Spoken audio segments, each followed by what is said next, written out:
Level 1, the Roughneck, the Perimeter Guard. You have arrived at the bottom of the dark frontier. You are a roughneck. Your journey begins on a scorched dirt airstrip in the middle of a dense, tropical jungle. You aren't here for a peacekeeping mission. You are here because a private corporation has purchased the extraction rights to a diamond vein, and you are the human wall protecting that investment. Your job is the iron perimeter. You stand on the edge of the wire, a fence that separates the million-dollar machinery of the mine from the starving villages surrounding it. You aren't fighting an army yet. You are managing desperation. Your day consists of 12-hour shifts in 100-degree heat, keeping illegal miners and scouts from slipping through the shadows. You are the first filter of the company. If you can't handle the malaria, the heat, and the moral weight of pointing a weapon at a hungry civilian, you won't survive the first week that at level 1 you learn territorial dominance. You realize that in the bush your uniform is your only protection. You are taught to be a visual deterrent. You carry a rugged, second-hand rifle and wear sweat-stained camo, but your real task is to show the locals that the company is always watching. You live in a tent, drink filtered river water, and learn the code of the camp. You are a consumable asset, cheap to hire, easy to replace, and completely forgotten by the world outside the jungle. The psychological shift is the devaluation of life. You see raw diamonds being pulled from the mud that are worth more than your entire hometown. You realize that to the company, you are just a security expense. You start to develop a mercenary hardness. You stop caring about the why of the war and start focusing on your day rate. You are at the base of the ladder, earning your bush cred by proving you can stay awake while the jungle tries to swallow you whole. You are a human fence. You are watching the mud, but you are dreaming of the hard currency in your bank account. You are learning that in Africa, risk isn't a graph on a screen. It's a shadow moving in the elephant grass. To move up, you have to leave the safety of the wire and enter the green hell itself. Level 2, the bush tracker. You have moved beyond the fence. You are now a bush tracker. The company has realized you have the predator instinct necessary to survive outside the wire. Your environment is no longer a static post. It is 1,000 miles of unmapped green canopy.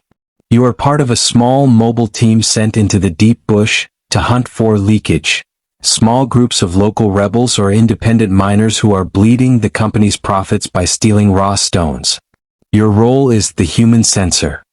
At this level, the 99% fail because they rely too much on technology. In the jungle, GPS fails under the canopy and drones can't see through the triple-layer leaves. You have to learn traditional reconnaissance. You study the broken branch, the flattened grass, and the temperature of a campfire's ashes. You are learning to read the language of the dirt. Your job is to find the enemy before they find the mine. You are the invisible finger of the PMC, reaching out into the dark to touch the threats before they can strike. The reality of level 2 is sensory overload. Every sound is a potential ambush. You learn to distinguish between the snap of a dry twig and the sound of a local hunter's footstep. You adopt bushcraft tactical. You learn which plants can stop an infection and how to move through a swamp without making a ripple. You are no longer a soldier. You are becoming a part of the jungle. The pay is higher because the disappearance rate at this rank is the highest in the company. Psychologically, you are entering the primal state. You spend weeks without seeing a paved road or a light bulb. Your world shrinks down to your four-man team and the track you are following. You develop a sixth sense for danger. You start to feel the forgotten shadows of the African interior, the feeling that you are being watched by something older than the company.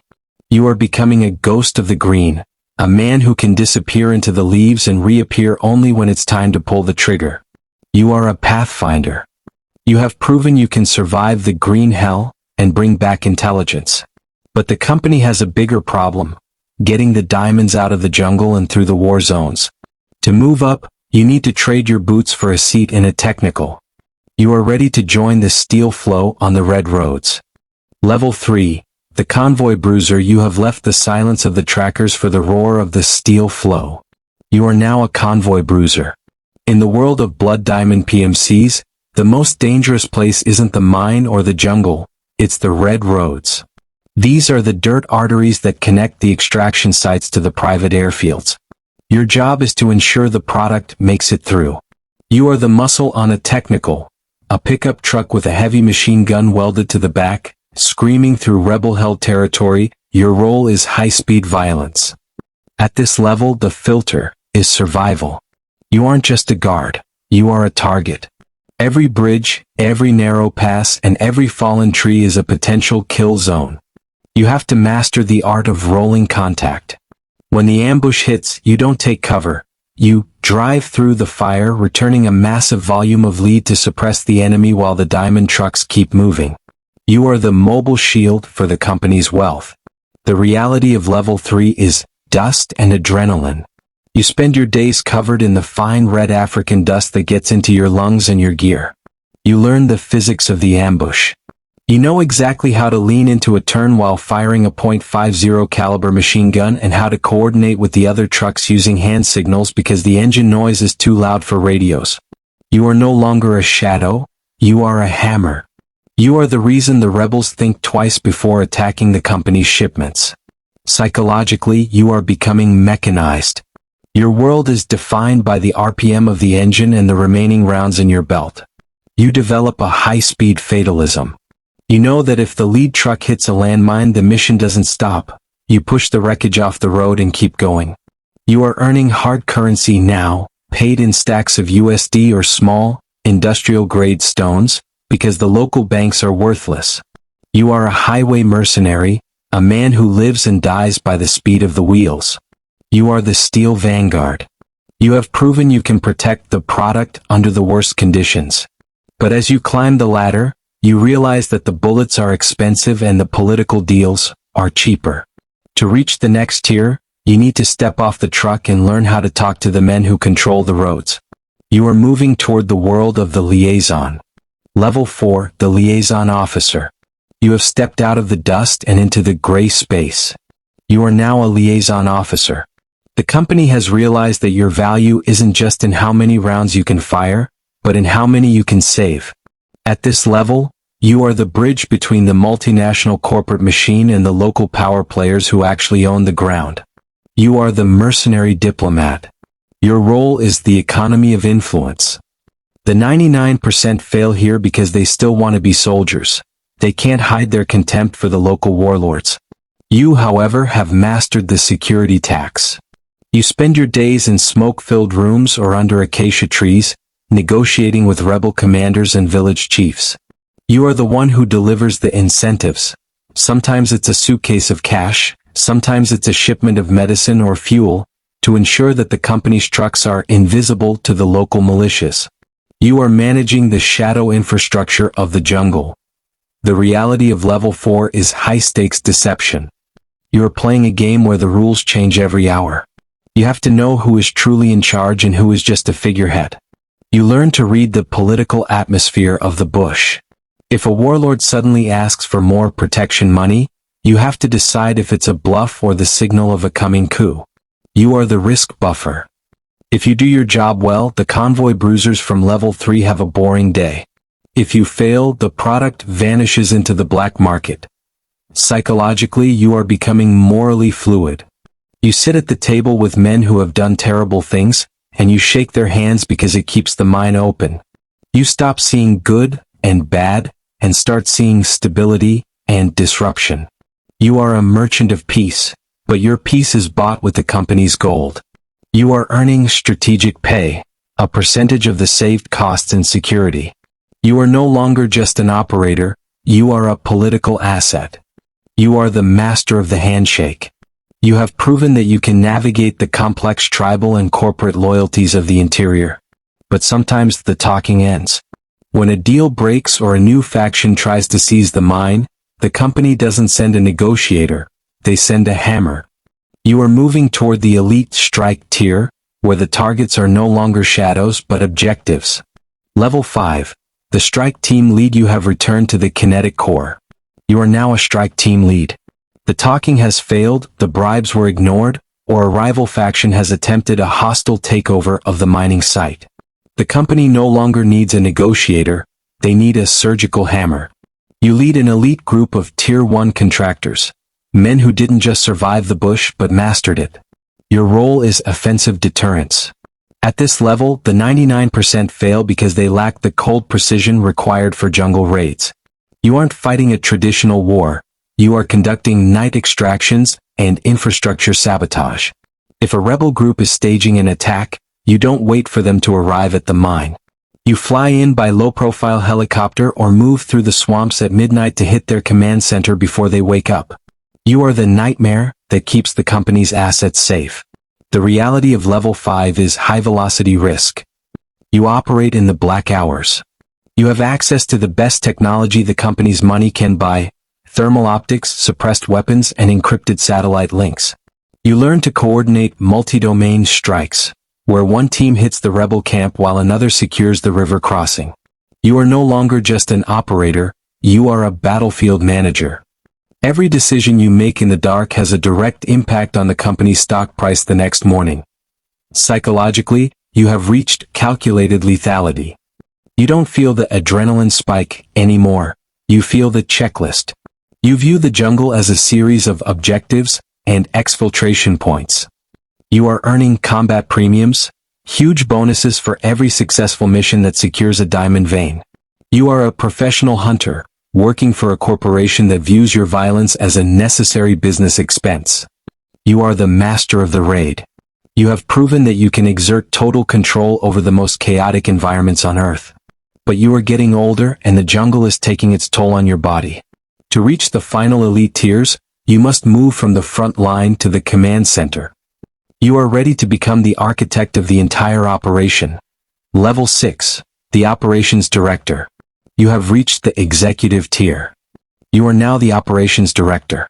You no longer wear camouflage, you wear high-end civilian gear and carry a satellite-linked tablet. The 99% never make it here because they can't stop thinking like warriors and start thinking like asset managers.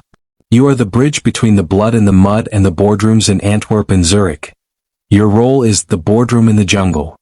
You oversee multiple mining sites, private airfields, and a fleet of transport planes. You aren't just managing men, you are managing vertical integration.